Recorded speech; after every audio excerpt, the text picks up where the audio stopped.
I was 12 when I started studying conducting, which might sound weird, and it is a little bit.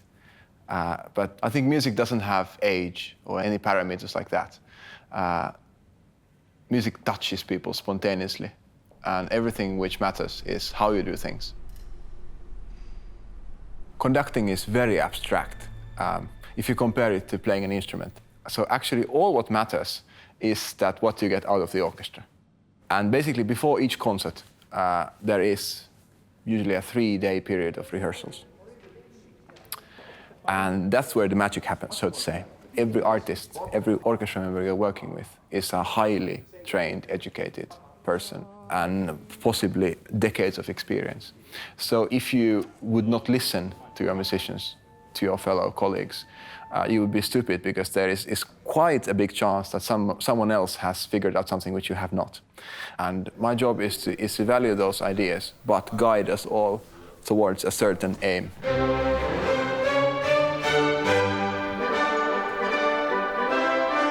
The best thing I can create is this illusion of freedom for the musicians.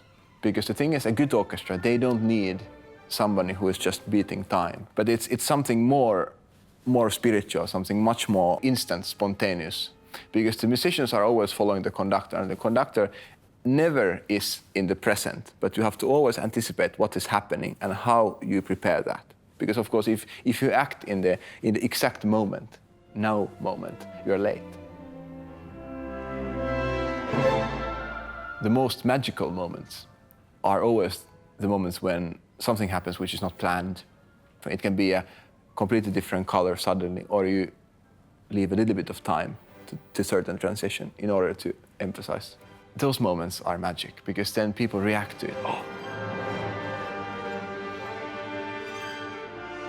Or then also sometimes in concerts when you find this most beautiful pianissimo, the very softest, that can be magic. And sometimes these things happen only in the concert, because then people are at their most sensitive.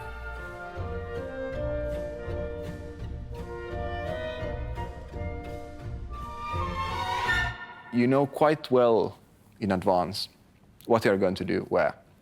So if I know, okay, here in Oslo I'm going to conduct this piece in 3 years, I already start mentally preparing for it. It's not like, that you open the score and then music starts flowing, like coming from Spotify. But I mean, quite quickly when you read it, it starts sounding in your head.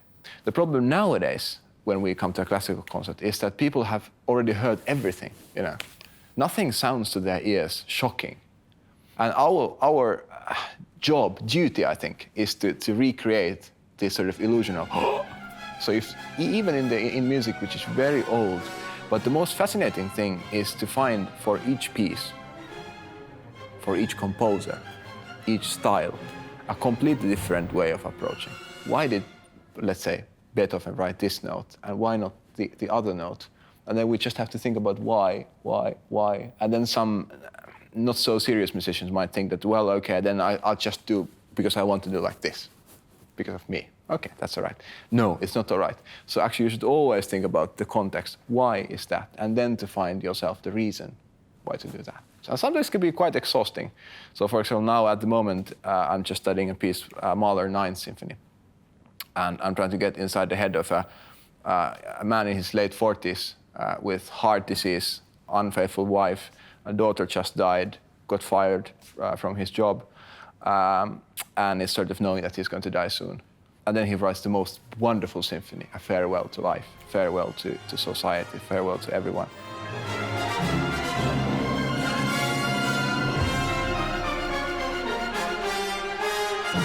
And sometimes, of course, when you are sitting in your hotel room and just finish eating room service, you realize that your life is quite far from that. It's quite distanced.